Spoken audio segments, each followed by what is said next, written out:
All right, my babies, how are we? Are we listening well? Is this a thing?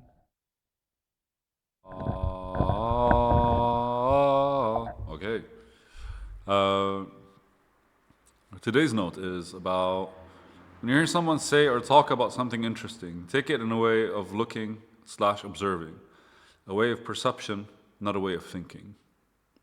So, this, by the way, was Satya, if I'm not mistaken. Uh,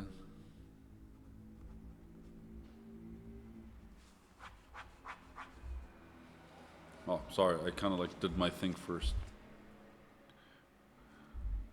When you hear somebody say space slash talk about something interesting, take it in a way of looking slash observing, a way of perception, not a way of thinking.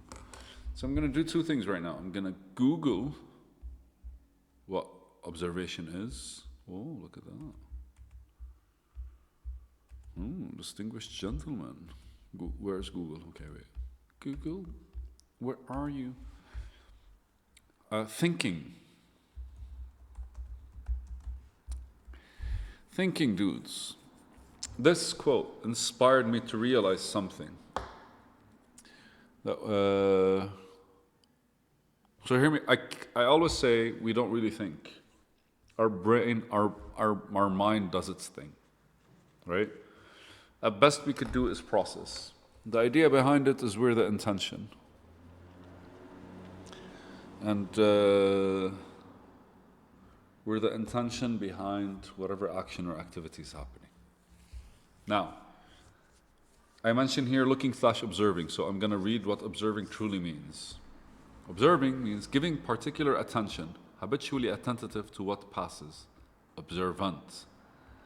Similar, quick to notice, showing quick and keen perception. So, observing is not really looking, right? Observing is just, I guess, comprehending something with everything, like your senses, your mind, your structure, your own mental like design slash capacity. The reason I wanted to use that is because I keep talking. We don't think we watch our brain, our mind process, and we intentionally kind of like select the things that the mind kind of like does, right? So, in our processing approach, or in our approach that processes what we're observing, especially here, because the idea is when you hear somebody say or talk about something interesting,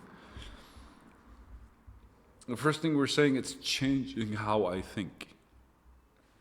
You notice? It's changing how I think. Yeah, but how does how you think changes? Because we all use logic in our thought, and logic is common. It's because it's an arbitrary thought is an arbitrary thing. The brain, the mind, uses arbitrary concepts like words, sounds. That when sounds are added together, what happens is they kind of like when sounds are added together, they kind of create language. So this is in English, this is in Arabic, هيدا بالعربي, and then ça c'est là en français, that's in French. Moda Jubudis, it's in Japanese. You can do Spanish. ¿Qué es eso que te haces? This is in Spanish, like what is it that you're doing? So the thought process is the mind speaks in the abstract, not the arbitrary, my bad. And so when somebody, but it uses certain patterns, and that's what we call logic. And so like the brain is using logic, right? And the brain is using logic.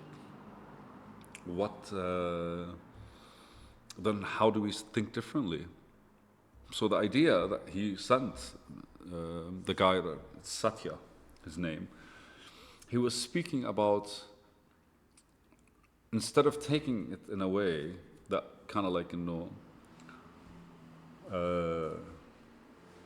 he thinks differently.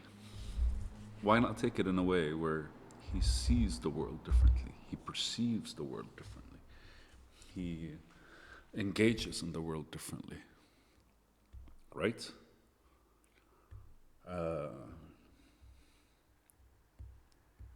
That kind of like not shifted my mindset, just completely took me out of my place. And it really is a different layer of perception. Because, or if you're looking at a computer from different angles, you're still looking basically from like there's X, Y, Z, right? Like I'm looking from the horizontal axis, like going around the computer. But then suddenly I'm looking at it from like a vertical angle. And I don't know what would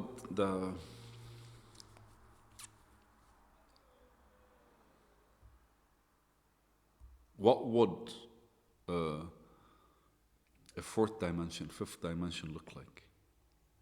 If we're looking at the way consciousness kind of like built around itself.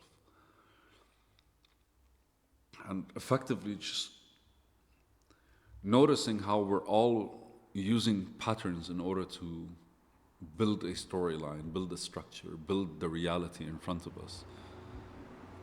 And how that kind of like, just perceiving it differently changes how our patterns operate and how our patterns are kind of like involved. That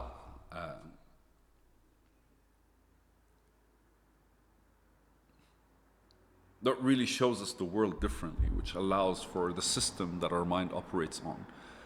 Because perception is observation. I'm observing something, right? So if I'm observing the world, I'm looking at the world in a way, and I'm creating the patterns, or I'm understanding the patterns that it's using in order for me to understand it.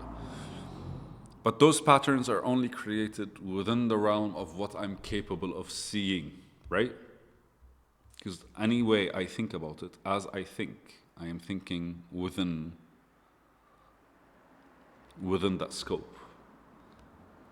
So when whatever it is that I'm looking at, I'm getting chills because I think I've had this conversation with you guys before, and I had forgotten. So if I'm looking at something and suddenly whatever I'm looking at has changed, the same thing that I was looking at before looks different, then I can't think about it the same way, can I?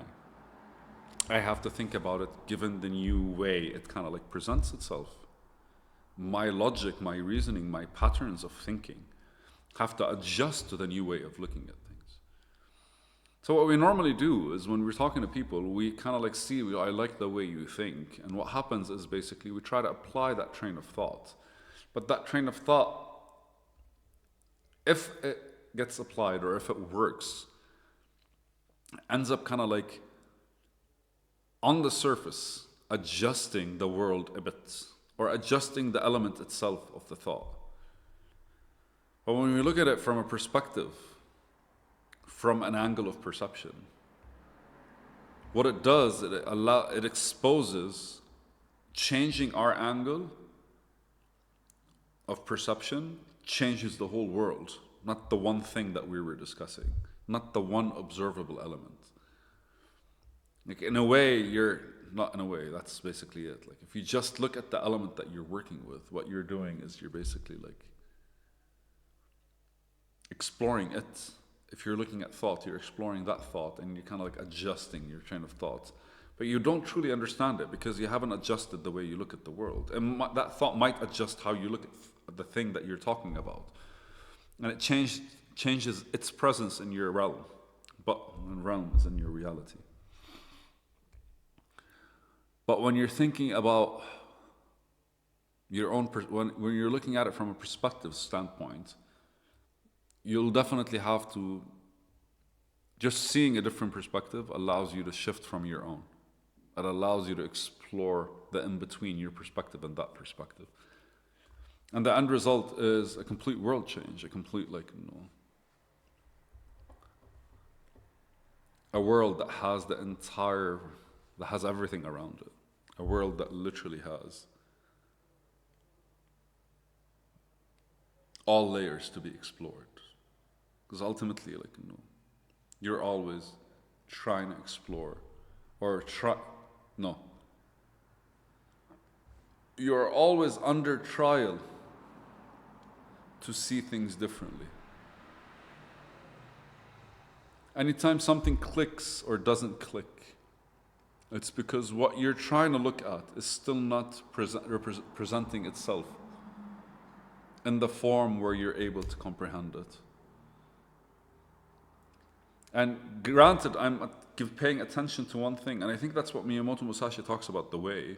Because like if he's only focused on the sword and is trying to understand the sword deeply, right?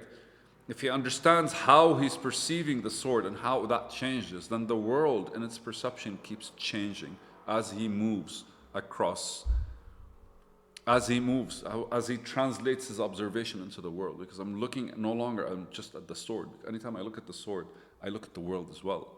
And because it's how I observe the sword is what's shifting and changing. Because the sword is still the same. It's just I'm getting more out of it. I'm getting more information. I'm getting more utility. I'm getting more experience. All that kind of stuff. So, as we move forward, we shift our angle of perception. And thus the patterns of thought change. And with everything we do, what we end up doing is truly exploring the presence that makes all of this happen. Isn't that the beauty, right? Huh. I love you guys, all, always. Yay.